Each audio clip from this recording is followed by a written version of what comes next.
ضغط الدم منيح، مبين وضعه منيح.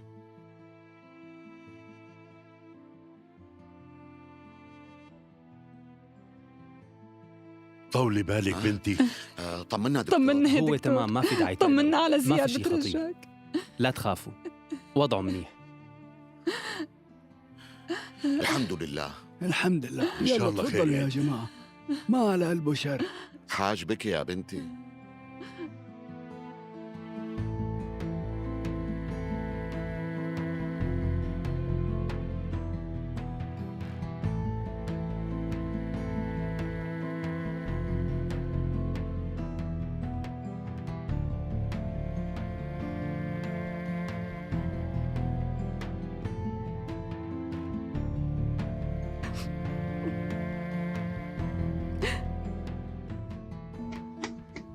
يا ممرضة بترجاكي بدي اشوف زياد. أوامر دكتور، والله ما بدي حدا شوي يفوت بطلع من لعنده. عنده. طولي بالك. فينا نفوت اهدي شوي سوزان. لو سمحتي. سوزان اهدي، ما بدي ما بصير ندخل. بعده إذا بدك سوزان لو سمحتي ما علي يا فوتك. خليني ما بقدر. برجاكي والله بكفي جوري. كرمالي. خلص سوزان. شوي شوي. مشكلة بس شوي ونطلع. لحظة شوي. شكرا. روقي. تمام. خلص اهدوا. طولوا بالكم، بلكي بتخليكم تدخلوا شوي.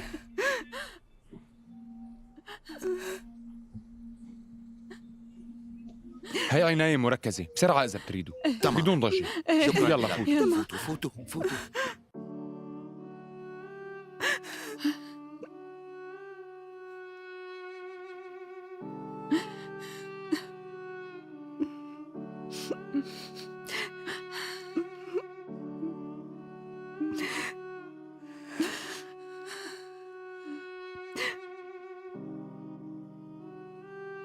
أنا بحبك يا زياد.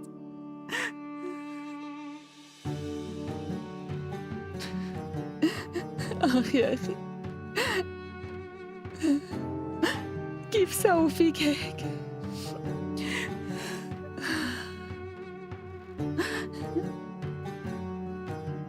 بكفي هيك، اطلعوا إذا بتريدوا لبرا. أمرني آغا.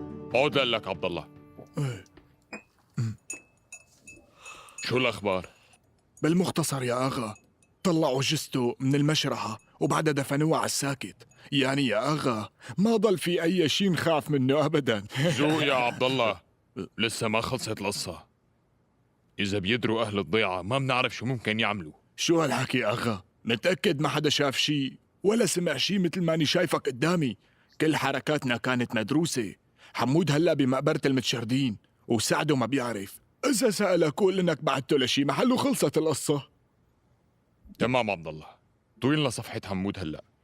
بس زياد هالشغلة مانا بإرادتي يا آغا، عملت يلي علي. على فرض إنه عايش، أساساً هو كان أعرج، بيكون صار مشلول، والدكاترة عم يقولوا هيك. هيك لكان. هلا ارتاح بالي. أول شي كنت مبسوط إنه زياد رح يشرفني بزيارته. بوقتها أنا حكيت له لأبي إنه زياد رح يضل عنا. كان مبين على وشه في شي مو منيح.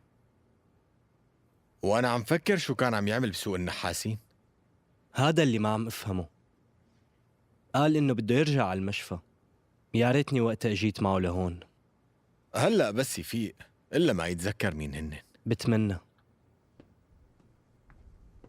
السلام عليكم.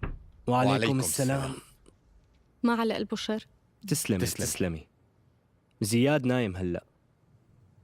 بعرفكم الأنسة الجديدة جيداء خانم. أهلا وسهلا.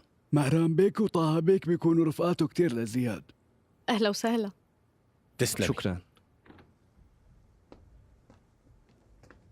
ما شاء الله، المريض بده وقت ليتحسن، وهالزيارات رح تخلي حالته تسوء. بس يا دكتور، زياد إله محبين كتار، ولهذا السبب عم يجوا كل هالضيوف لعنده لهون. يا حاج أنا مقدر هالشي والله، وكلنا منحبه، بس هالعدد الكبير من الضيوف مو منيح مشان صحته. خلوه يرتاح، وبدنا نغير له على الجرح. على راسي. إذا هيك تفضلوا يا جماعة. يلا. جيب العرباية يا ابني. فورا.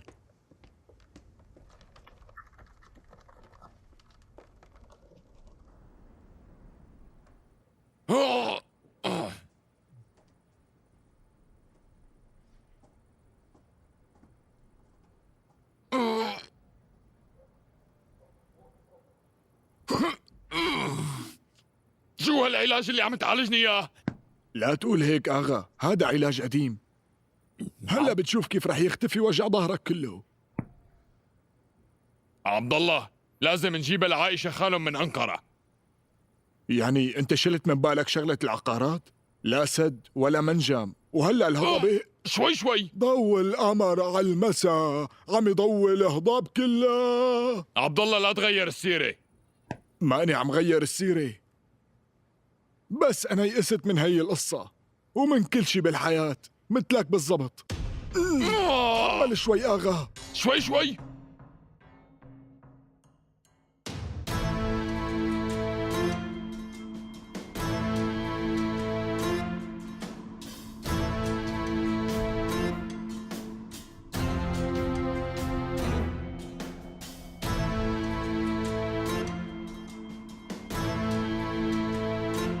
ايه شبك يا سعدو؟ شو مشكلتك؟ شو عم تساوي انت؟ ما خليت شيء الا وما خربته لاهالي ضيعة ديرجان. رفعت دعوة بالمحكمة مشان تحرمها من الهضاب. سامع حالك؟ انت شو عم تحكي؟ هدول الكلاب عذبوك وانا اللي رح ربي لك ياهن. لكني وقفت تعمير السد كله ووقفت شغلة المنجم كمان. انا بس بدي افهم انت ليش بتضلك خايف منهم بهالطريقة هي؟ انا اللي خايف منه ولا انت يا اغا؟ نسيته لزياد؟ لساته عايش. هلا الحاني يا عبد الله. عم تكمل ونحن واقفين؟ لا ما بيأثر أبدا.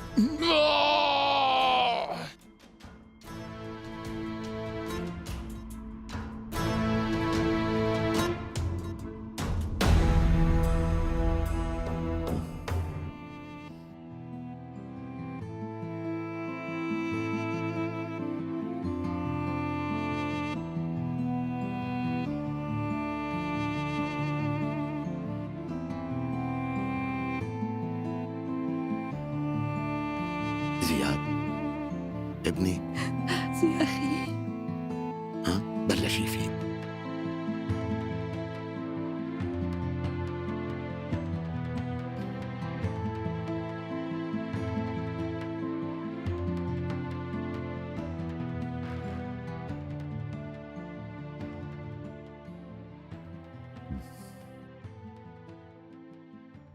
الحمد لله على السلامة. انت انكتب لك عمر جديد. الله يبعد عنك ولاد الحرام يا ابني. الحمد لله انه لساتك معنا. الحمد لله على السلامة. الحمد لله على السلامة. الحمد لله على السلامة. الحمد لله انه الله استجاب لدعائنا. الحمد لله على السلامة. الحمد لله على السلامة. الحمد لله على السلامة. الحمد لله على سلامتك.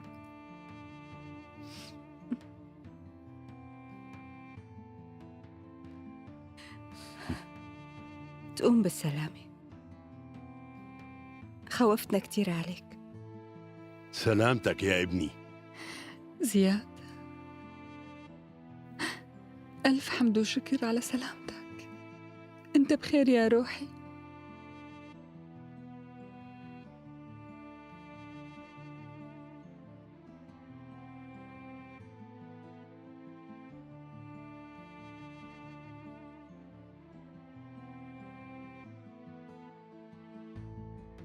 شوفتكن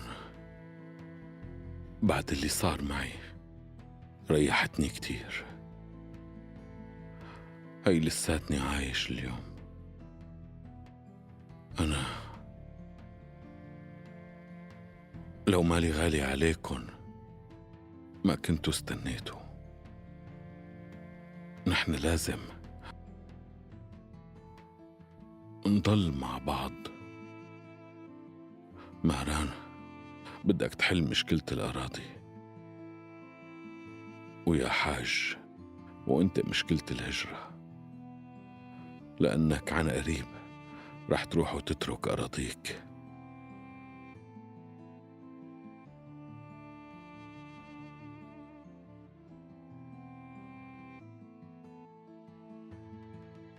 يا حاج ما بتوثق بمهران؟ أكيد بتوثق فيه. امشوا وراه لأخي،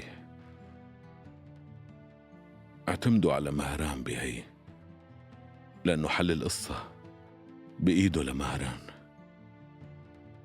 خلوا عشيرته تنتقل على الهضاب. زياد حكيه مزبوط، لازم تروح انت. خود جبرائيل والمحامي معك، ساوي يلي بتقدروا عليه، لأنه اطمنا زياد بخير. أهم شي سلامة زياد. إذا كان منيح منروح، بس هو لازم يعرف إنه يلي دوقنا المر رح يدوقه كمان. بعرف هالشي، بس كل شي بوقته حلو. رد الصعب الصاع مو حل يا ابني أبدا. هدول الظلام حتى لو ما تعاقبوا هون بالدنيا، والله بأكد لك إنه رح يتعاقبوا بالآخرة. أنا برأيي خلونا نروح على الهضبة، وهي صرنا بنعرف صديقنا من عدونا. ما عاد في داعي نشتكي على حدا. بظن الكل موافق. مهران، دير بالك على الشباب، اوعى لا تخليهم يتصرفوا بلا علمك. لا تقلق يا زياد.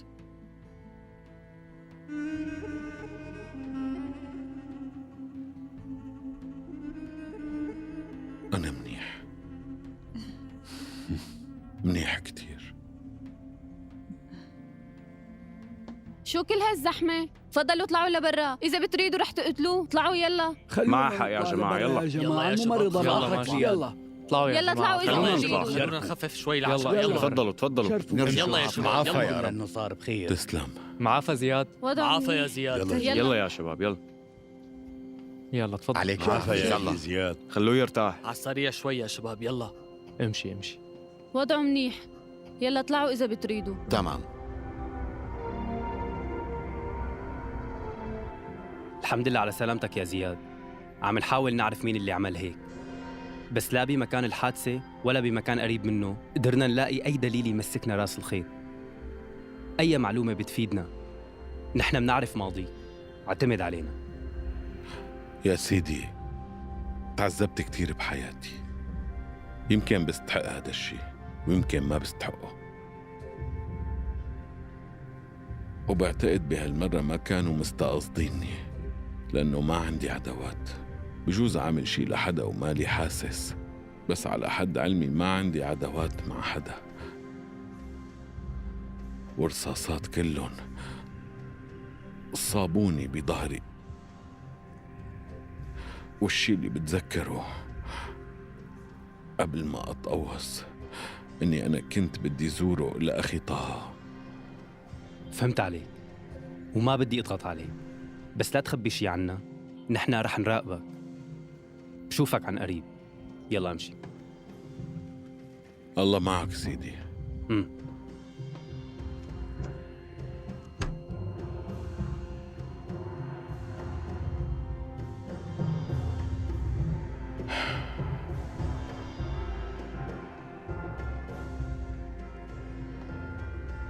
كيف صار وضعه لزياد؟ منيح، كان تعبان بس هلا تحسن.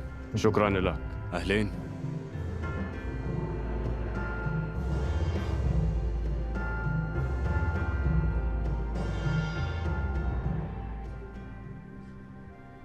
طلعي شوري، طلعي بعيون أختي سوزان. وين ما رحت بيكون في مشاكل وبيكون في دموع. سوزان بتتحمل لأنها أختي، بس أنت شو ذنبك؟ أنا حياتي كلها وجع وتعب. أنت حلوة وطيبة وقوية، وصدقيني أنا ما رح لاقي وحدة أحسن منك، وعيلتك من خيرة الناس. بس أنت مالك لحالك، أنت رح تأذيهم كمان. روحي واتركيني بقى. ما تحكي هيك يا زياد، اتخذت قراري وخلص. يعني أنت بدك تموتي من أول حياتك؟ ايه ما عندي مشكلة، بس المهم اني موت معك انت. اصحك تفكر لحظة اني رح اقبل عيش من دونك بهي الدنيا. انا رح استناك لحتى تطيب يا زياد.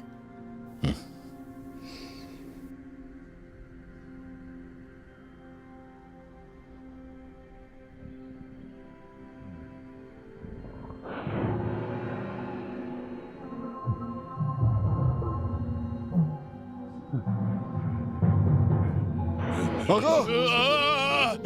زياد هاد زياد. زياد يا أغا، قالوا لي طاب، وهلأ الرجال بالمشفى قال. نحن ربينا مع بعض وضحكنا وبكينا مع بعض، ووعدي إلك ما رح أخلف فيه. بعرف بتفكرني ولد، بس ماني هيك، وبدي أمسك اللي عملوا هالقصة. لا بخاف من الموت ولا بخاف منهم، بس بخاف ما أعرف مين هنن. بصراحة شاكك بعيلة شكور. قل لي إذا كنت بتعرف أي شيء. لازم ترتاح، حتى لو كنت بعرف مين هن ما رح أقول لك. أنا بس رح أقول لك الحقيقة. أنا ما بعرف مين هن كمان، بس رح أعرفه. ما بيصير اتهم العالم بدون ما أكون متأكد. استنى لا أقدر أقوم من التخت. الكل واقف معي، لكن معقول تفوت على المشفى ويلي ساوى فيك هيك يضل عم يسرح ويمرح؟ ما فيك توقفني، أنا كبرت يا زياد. وقفوا هالولد.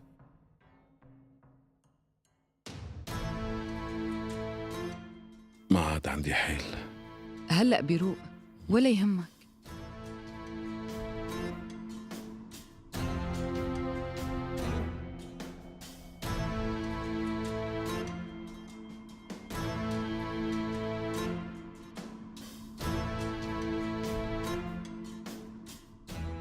البنات بيقدسوا الحب وبيضحوا كرماله، تماما مثل كل قصص العشاق. يعني نهايتنا رح تكون بتزعل مثله؟ في ناس بيفكروا بس بالمستقبل وبيحسبوا حساب لقدام. زياد واحد من هالناس. أنا متأكد إنه بيحبك، وحبك عم يحرق له قلبه، بس ما بده يحرقك معه. لهيك ما عم بيوافق، ولما فكر بالارتباط من قبل شاف شو صار وقتها. والله مو فارق معي شي بنوب، أنا بحبه وبحبه وبس، ومتأكدة بالمستقبل كل هالمشاكل رح تختفي.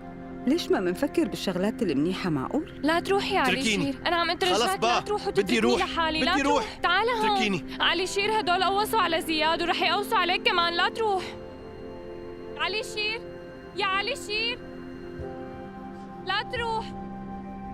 شو وين رايح علي شير؟ لا تروح يا علي شير، تركوني بحالي، بدي روح. بترجاك علي شير ارجع. لا تتركني علي شير، لا تروح وتتركني. بترجاك يا علي شير، رح يقوصوك انت كمان يا حبيبي. طيب بس فهمني شو بدك تروح تساوي بالأول؟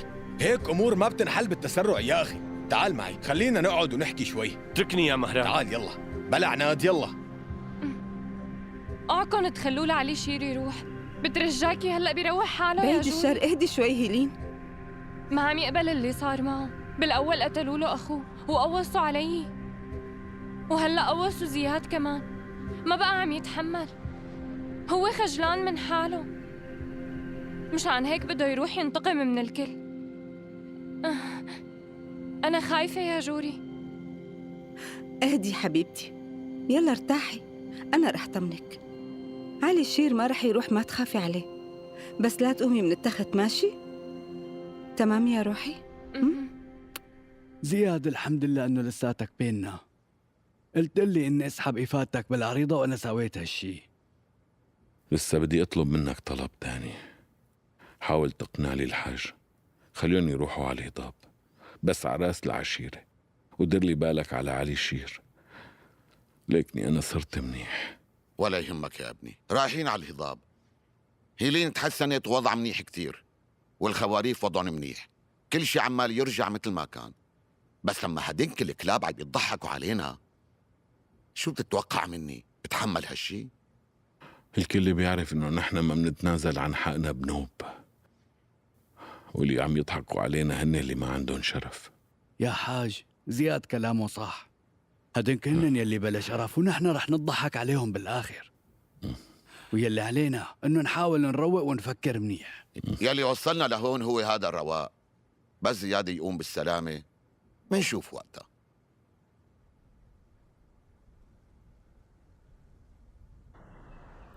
هلأ لازم نفكر منيح وما نتسرع يا علي شير، بدك تهدي. يعني إذا رحت لحالك شو اللي رح تعمله؟ يعني يلي قوصوا عبيده وما بيقوصوك؟ طريقة التفكير هي عم تحسسني إني جبان. يعني هلأ بدك تدمر حياتك مشان تكون البطل؟ أنا ما عم حاول كون بطل، أنا بس بدي ربي اللي عم يأذونا. هذا اللي بدي إياه، بس لا تروح لحالك. نسيتني أنا؟ هيلين، عمي جعفر رباكي ترباية رجال، انت أقوى بنت بشوفها بحياتي. لهيك بحز بقلبي شوفك هيك.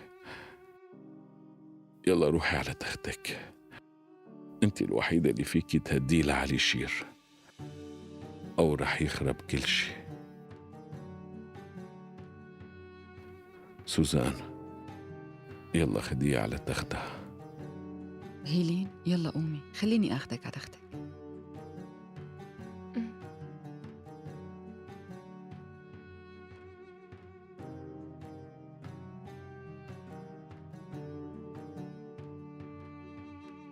كلامك ونصايحك هدول عم تقوي الكل يا زياد. لازم تضل قوي هيك مشانهم. إن كنا ميتين ولا عايشين بدي نضل سوا. سكوتك هاد رح يخرب كل شي بيناتنا والله. رح نروح عن قريب. يا ما عاد تجي لعنا يا تعال معنا. بقى شو القرار يلي رح تاخده يا ترى؟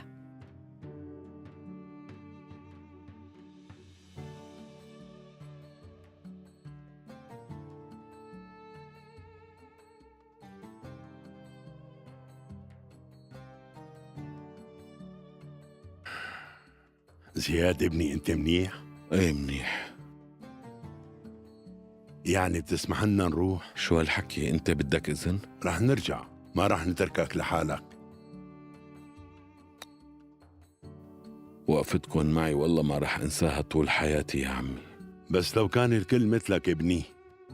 يلا يا بنتي رح نروح، خاطرك يا زياد. الله معكن.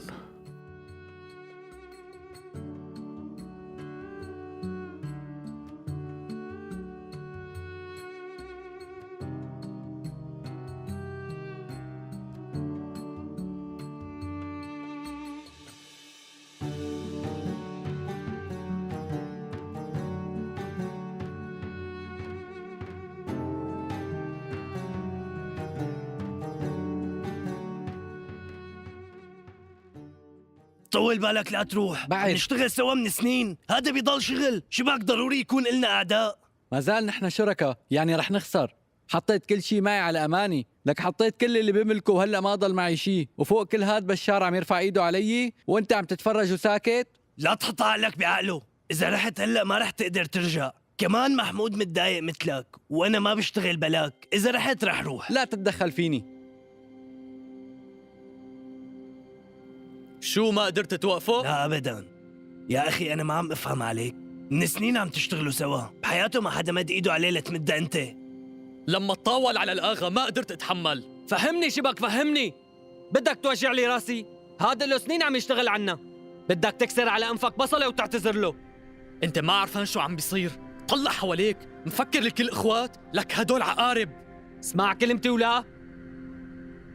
هذا بيعرف كتير من أسراري يا حيوان. بس إلك تروح ترجع بتروح دغري.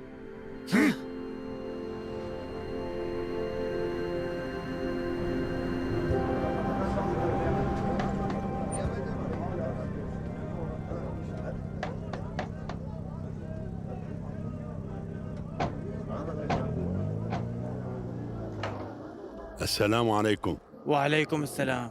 مرحبا. هذا الآخ جبرائيل. كيفكن يا جماعة؟ مرحبا. أهلين. طلعي بنتي، عادي جنبي. خلص وراه؟ تعبى امشي. اطلع معلم.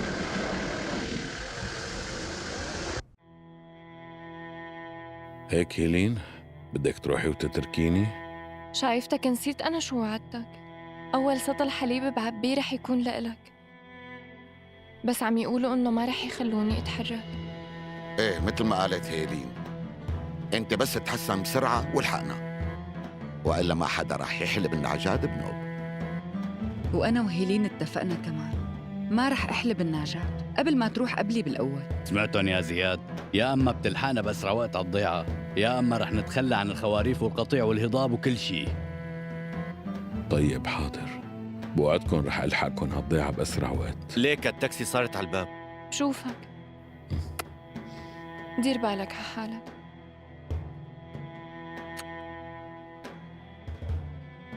الله يجزيك الخير على اللي سويته مع بنتي، شكرا. انتبه على حالك. تسلم عمي جعفر. ما رح اتركك لحالك، علي شي رح يضل معك، انتبه ابني. سوزان لا تطولي. يلا حاج ما رح طول. مخبيت لك معي ذكرى حلوة. شو هالذكرى هي؟ رح ترجع لي اياها صح؟ وعد. هي الرصاصة. رح ساوي منها طوق بينحط على الرقبة.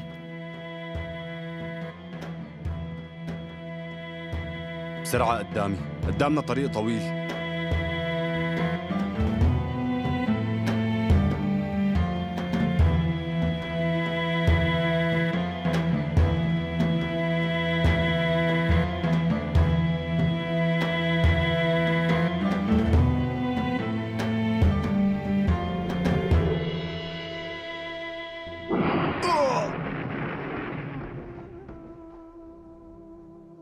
يا أخي قوم قوم قوم يا أخي، قوم يا أخي كرمال الله قوم قوم بسرعة، ما في وقت، يلا تعال. عشان الله ما فيني يلا. اتركه.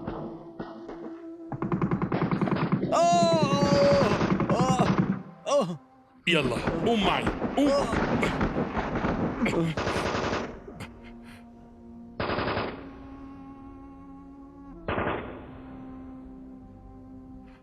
رح تكون منيح.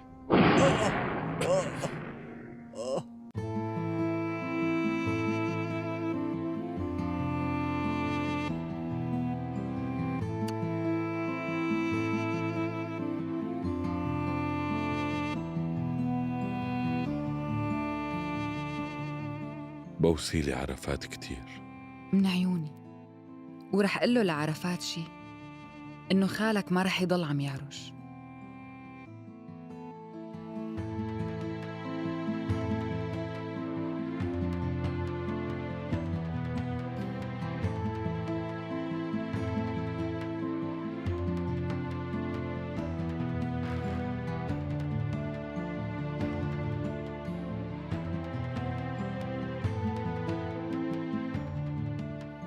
في مصاري بكفوا بالحساب، لا تترك زياد لحاله واسمع كلمته، وفورا خبرني إذا بيصير معكم أي شيء هون. أنا مأمن فيك يا ابني، وبس ضبط أمور الهجرة بيجي لعندكم. تمام؟ تمام.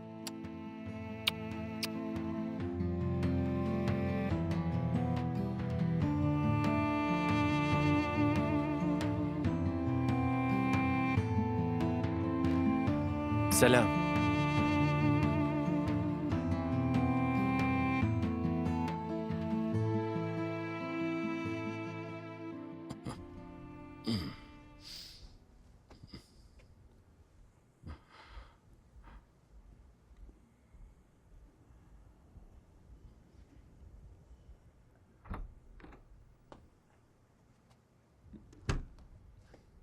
ما ضل غيرك هون. لو بإيدي بطلع هلأ. إن شاء الله عن قريب أخي. على فكرة أنت ما في داعي تضل هون، شوفني منيح. في مكالمة للسيد زياد. روح شوف مين على التليفون.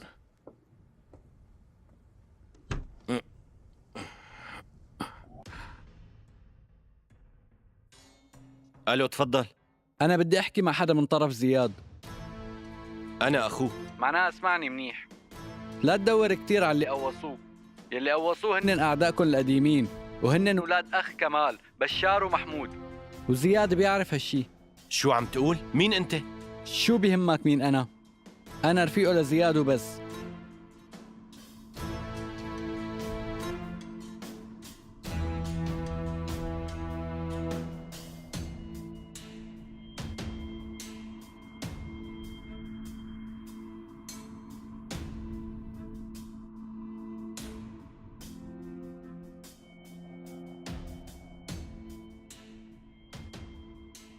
علي شير؟ مين هاد؟ من الضيعة. وليش عم تكذب؟ مين هو بدون كذب؟ واحد غريب. لا تخبي علي، قل لي شو في علي. كان هذا فاعل خير. اللي قوصوك هن ولاد أخوه لكمال، وقال لي وينهم. محل ما الديوك عم تتقاتل. ايه صح كلامه؟ لازم نتأكد بالأول، ما بيصير الواحد يتصرف بدون ما يتأكد. بركي هي لعبة. بوعدك إني رح لاقيهم. ما رح تساوي شيء بدون علمي.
لا تغطوني مشوب.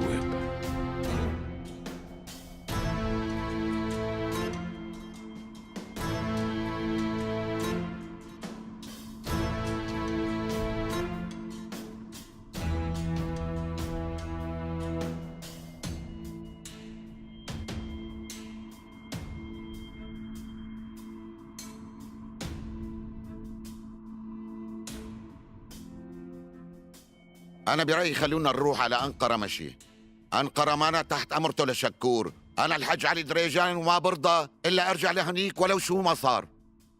يلي عم يرفضوا طلبنا بكرة بياخدوا منا الهضاب اللي تحت إذا سكتنا. أنا شفت القرار بعيوني. تخيلوا إنه هدول يلي ما قالوا دخل بالأراضي هن اللي رفعوا الدعوة. في ناس ما بيعرفوا شو عم يساووا. أنا رح ربيهم. أنقرة هي الحل يا حاج. هو بس زياد يتحسن فرجيك شو رح نعمل بتشانيا وقونيا وأنقرة، وعلى ما بخيلهم يركبوا لشوف مين هن اللي يطالعونا من أرضنا. بكرة بدها تصير الهجرة لهون مثل ما بتأمر.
تمام طه، ابن أخوك بيضل. رح ابعت لك كل شي اليوم وبجي إذا بدك. لا، ما بدي شي تاني. فينا نوثق فيه. قضى كل حياته بالسجن، لهيك مستحيل يفشي السر. لما تجي لا تنسى تجيب لي معك كعك. شكرا يا طه. زياد بيك ما فيك توقف لوقت طويل. المريض بهي الغرفة، هي المرافق وصل. شكرا لك. شكرا يا أنسة. العفو. كيفك صلاح الدين؟ كيفك أنت زياد؟ الحمد لله على السلامة. شكرا. جبتها معك؟ ايه جبتها معي. حطها. سكر الباب.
علي شير.